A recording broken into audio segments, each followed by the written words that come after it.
नमस्कार मित्रांनो. तर आज आदि कैलास राईडचा दुसरा दिवस. दिल्लीच्या या सिमेंटच्या जंगलातून बाहेर पडून मला गाठायचे आहे पिथोरागड.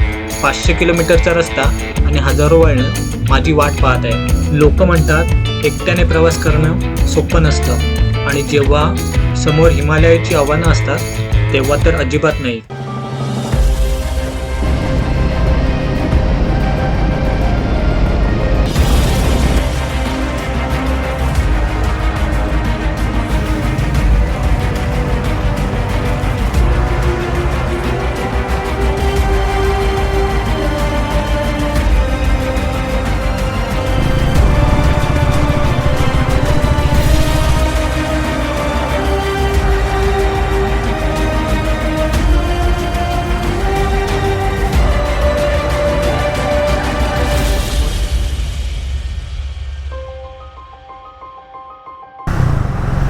All right. तर मित्रांनो, आता हायवे लागलेला आहे आणि आपण आता गाझियाबाद हायवेवरनं आपण वाया UP उत्तराखंडमध्ये जाणार आहोत.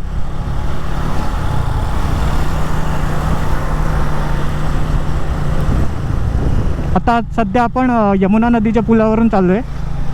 बघू शकता साईडचा व्ह्यू, किती मस्त नदीला पाणी आहे ते.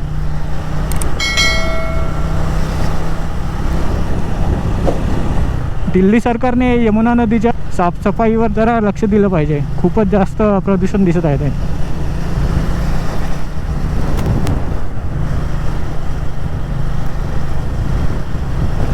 बाकी आज ऊन भरपूर आहे आणि रायडिंग गेअर्सवर आपल्याला थोडी गरमी जाणवत आहे. मग बघू कसं ते मॅनेज होते. तर तोपर्यंत भेटतो तुम्हाला मी पुढे.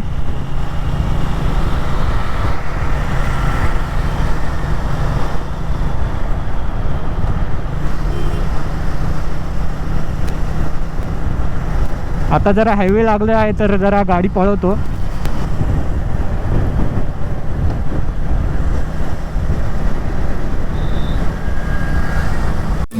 इथे जे डावीकडे जे मंदिर दिसत आहे ते स्वामीनारायण टेम्पल आहे.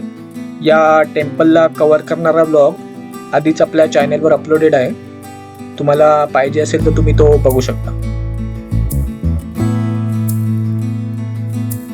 दिल्लीच्या गल्ल्यांमधून बाहेर पडलो आणि समोर उघडला तो गाझियाबादचा हा विस्तीर्ण हायवे.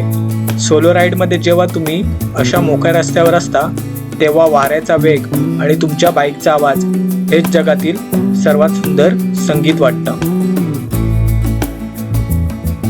जेव्हा तुम्ही सोलो राईड करता तेव्हा तुम्हाला चॅलेंजेस येत असतात. असंच एक चॅलेंज मला या ट्रिपच्या स्टार्टिंगलाच आलं. सुरुवातीला माझी बाईक मी ज्या ट्रेनने ट्रॅव्हल करणार होतो त्यात लोड नाही झाली कारण लगेज फुल होता. बाईक दुसऱ्या ट्रेनने येणार होती ती दिल्लीला उतरवली नाही आणि पोचली जम्मूला आणि मग जम्मूवरून दुसऱ्या ट्रेनमध्ये लोड करून शेवटी पोचली दिल्लीला. या मागच्या 2 दिवसात माझी खूपच धावपळ झाली. दिल्ली पार्सल ऑफिसला माझ्या फेऱ्या झाल्या आणि कंप्लेंट वगैरे द्यावी लागली. हे सर्व मी रेकॉर्ड केलं नाही कारण तेवढा टाईमच नव्हता. बट फायनली आपल्याला बाईक भेटली आहे आणि होपफुली पुढे आपल्याला चॅलेंजेस नाही भेटणार आणि जर चॅलेंजेस आले तरी आपण त्याला टॅकल करू.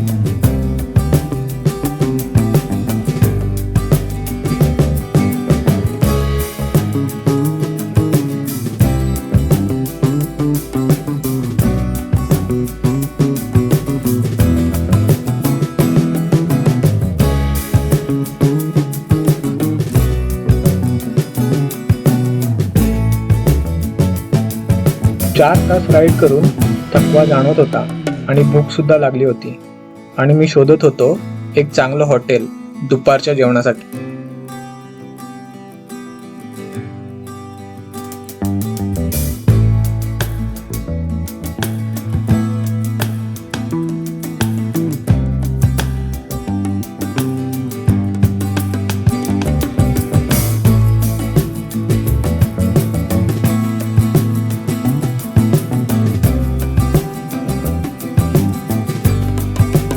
मग लंच करायला मी इथे थांबलो.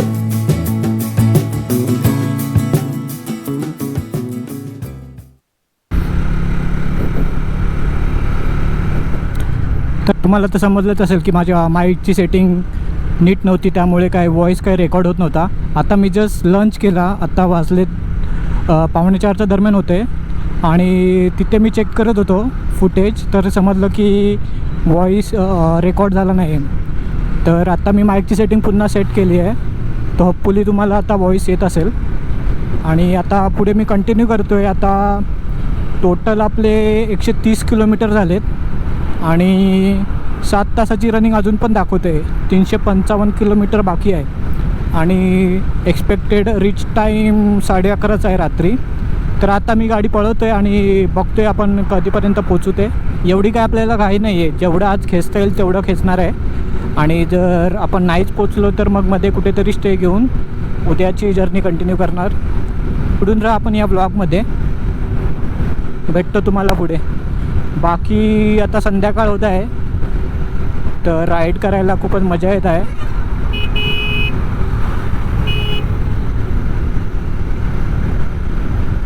आणि ते UPमध्ये बाईक बोलले तर लोक कशी पण चालवतात, लेनची शिस्त काय फॉलो करत नाही. लेफ्टमधून टाकतात, राईटमधून टाकतात. काय काय तर स्प्लेंडरवाले भेटले 1-2 जे की 100च्या स्पीडला पळवत आहेत विदाऊट हेल्मेट घालून. कसे पण आडवी गाडी टाकत आहेत. एक जण तर माझ्याशी रेस करत होता 2-3 वेळा. मी बोललो बाबा तू जा पुढे, मला काय एवढी घाई नाही आहे, आपल्याला सेफ पोचणं महत्त्वाचं आहे.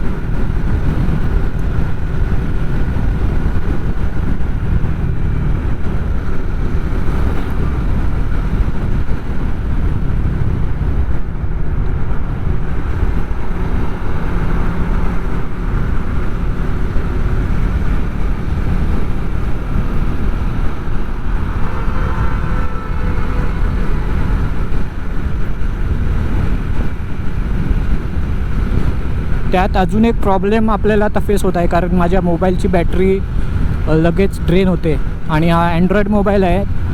तरी आत्ता मी जस्ट लंच करताना याला चार्ज केला तर 40% चार्जिंग दाखवत आहे. माझ्याकडे आयफोन आहे पण तो मी लावू शकत नाही, कारण बाईकच्या व्हायब्रेशनमुळे आयफोनचे कॅमेरा खराब होतात. तसं हे मोबाईल होल्डर टॅम्पिंग प्रूफ आहे, पण मला रिस्क नाही घ्यायची आहे. बघूयात पुढे, जर बॅटरी पुन्हा ड्रेन झाली तर एक ब्रेक घेऊन पुन्हा बॅटरी आपण चार्ज करू. ठीक आहे, तर भेटतो पुढे. जुडून राहा आपण या ब्लॉगमध्ये. आणि जर तुम्हाला व्हिडिओ आवडत असेल तर लाईक शेअर करायला विसरू नका. मित्रांनो, आपला हा चॅनल नवीन आहे, त्यामुळे तुमच्या सपोर्टची गरज आहे.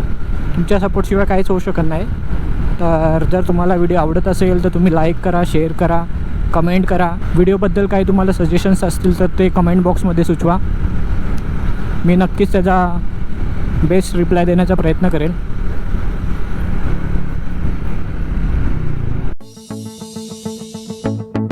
बघता बघता संध्याकाळ झाली आणि आपले 300 किलोमीटर झाले होते. पितोरागडसाठी अजून 200 किलोमीटर्स बाकी होते.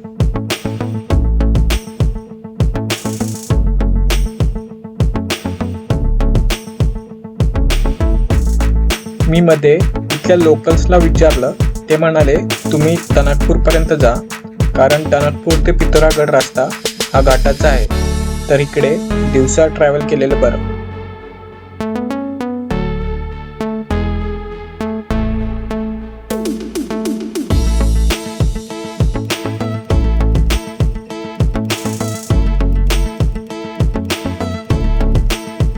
तर आता मी हॉटेलमध्ये चेक इन केलं आहे. आता रात्रीचे 10 वाजलेत आणि आज आपण टोटल 350 किलोमीटर गाडी चालवली आणि टणकपूरला पोचलो आहे.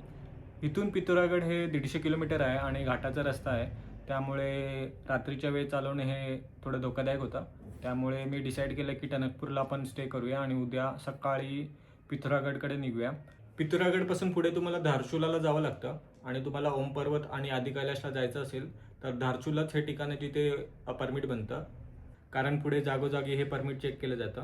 त्यामुळे तुम्हाला परमिट बनवणं हे गरजेचं आहे. आज थोडा गोप्रोच्या माईकचा प्रॉब्लेम झाला होता.